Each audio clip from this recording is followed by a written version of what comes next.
Hi folks, Valentina here, and I'm here to tell you the five qualities you must have in order to be a badass.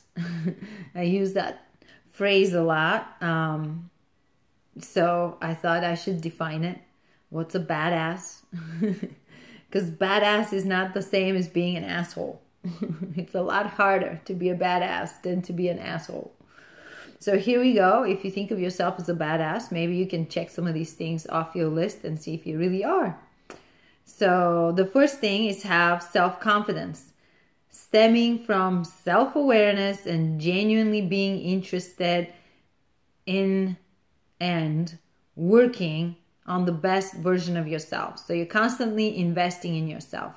You're curious about the things that are so about you, and you're trying to make them better.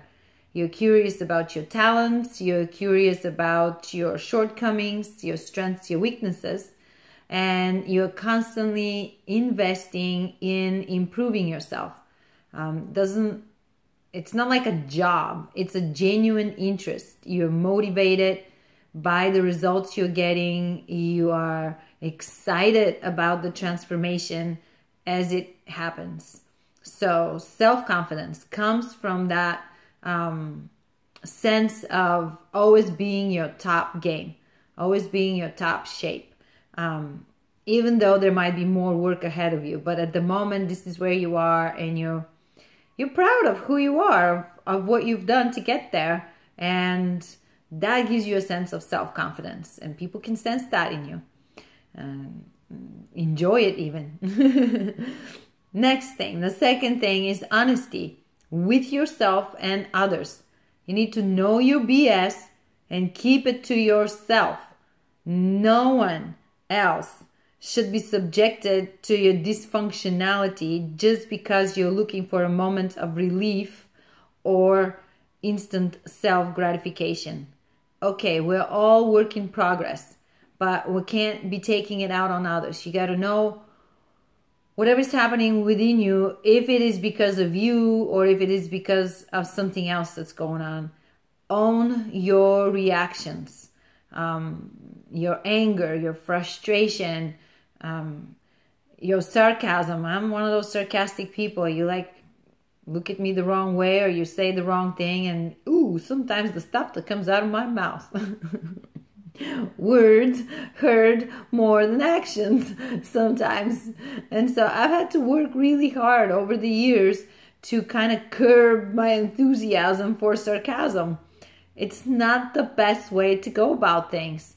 Occasionally you might find it as a useful tool, teaching tool or strategy, but in general you don't get what you want by being sarcastic with others. You just get more of what you don't want because you're eliciting a negative reaction. So, and remember, others are not there for your self-soothing only. It's like you can't use people as props, and you can't be jerked to people just because you're not having a good day, or because something happened to you when you're 5 years old or 25 years old, or your boss did something to you. It doesn't matter. You have no excuse for dishing out your bullshit to others. They are not there to receive it, okay? So you're not going to like it when they do it to you. Don't do it to others. And also in that department, knowing the kinds of things that trigger you, knowing the kinds of weaknesses that you have can really help you if you're aware of those things, if you're aware of yourself. When things come up that are triggering you, you can say, okay, that's really me. It's not really the other person. They don't know my history. They're not trying to hurt me. They're not trying to be bad. They're not trying to be stupid, whatever. Even if they are trying to be bad or stupid, you still have a choice what your reaction should be.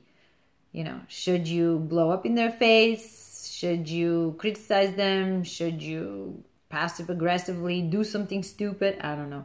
You own your reactions. So, but being honest with yourself, with your feelings, with your history, with whatever you care about, and then being honest with others about that, so that they don't have unrealistic expectations of you, and they know what's okay and what's not okay by you, You set the boundaries, you set the limitations, you set the tone, you are communicating your standards constantly. How do you want people to treat you? How do you want them to look at you? Be honest with that. Don't let anybody mow you over for no particular reason. Okay, so honesty, that's the second one. The third one is ask questions. Don't make assumptions. The best path to misunderstanding is the path of assumptions. Get the facts, and not from your imagination. Get them from objective sources. Ask people. Instead of assuming that they mean one thing or another, or they're going to do one thing or another, or that something happened rather than something else, just ask. It saves time. And then you actually know. They can tell you, at least to the best of their ability, which is still going to be better than what you can come up, the story and convoluted explanations and conspiracy theories you might have in your own head. Don't waste mental space on assumptions. Ask questions. Sometimes you have to ask the same question many times to get a better answer, because sometimes people are giving you answers they're not prepared to give you or they didn't think about. Anyway, still better to ask questions than to make assumptions. Then be kind and compassionate. That's the fourth one. Be kind and compassionate, knowing that sometimes the most kind and compassionate thing is to do nothing, or to walk away, or to say the thing no one else dares to say, or to stand up for yourself and chance upsetting someone else. It's one of those things. Kind and compassionate does not mean docile and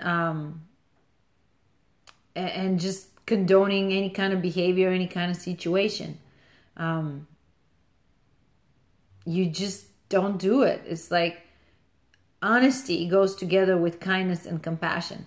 You might have to work on your delivery, so your message is received as such as kind and compassionate message, rather than critical and negative message. Working on your delivery, that goes with the first thing, investing in yourself and all that. But ultimately, in your heart, be kind and compassionate. Connect to people. To do that, you have to genuinely be interested in people. You have to genuinely want to connect with people, and then think in terms of what they need and where they're coming from, just as much as you're thinking about yourself. If you're just thinking about your own reference point, your own experience, you're likely to get things wrong, act selfishly, and definitely not kindly and compassionately. And again, kind and compassionate doesn't mean being nice in order to get an outcome. That's being manipulative, not kind and compassionate.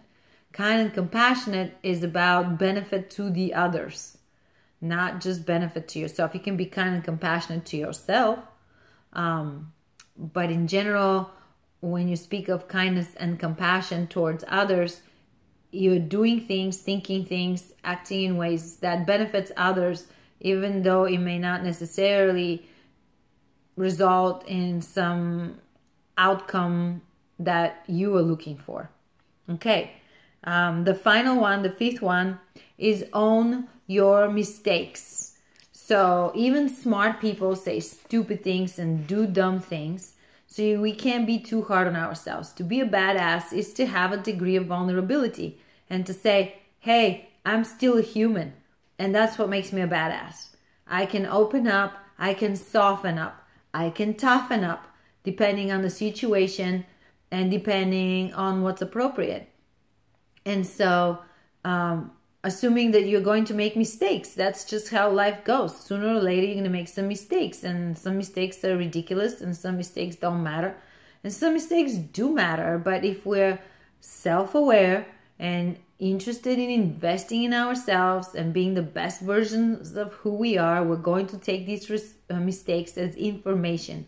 Information that will help us figure out what we can do better, where are we a little iffy, where there is a little friction or incongruency in who we are, and what can we do better next time, what can we focus on to improve and to, in general, maybe resolve and definitely be free of, and so in the future we don't make the same mistakes.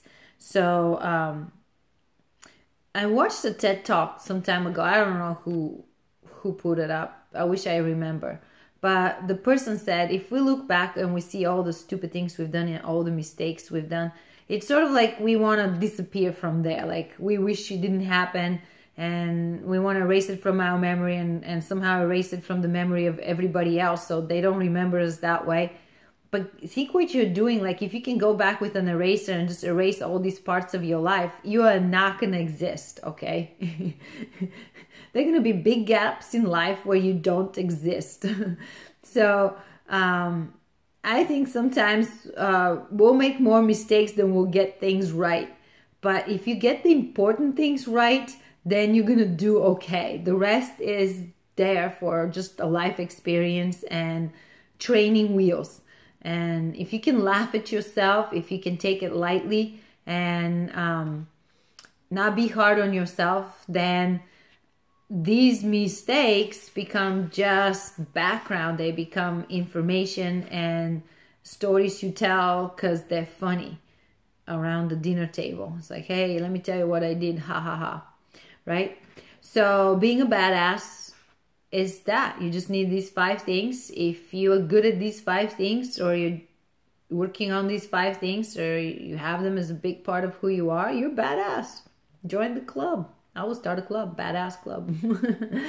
Anyway, this was fun sharing with you guys. If you want to share this information with your friends and people you care about, please do so. The more people hear the message, the better. The more badasses out there and less assholes. And meanwhile, I'm here for you, Valentina, PetrovaConsulting.com. Send me an email, call me, text me, message me on Facebook, wherever you see me. I would love to connect with you. And if I can do something for you, I would love to have the opportunity.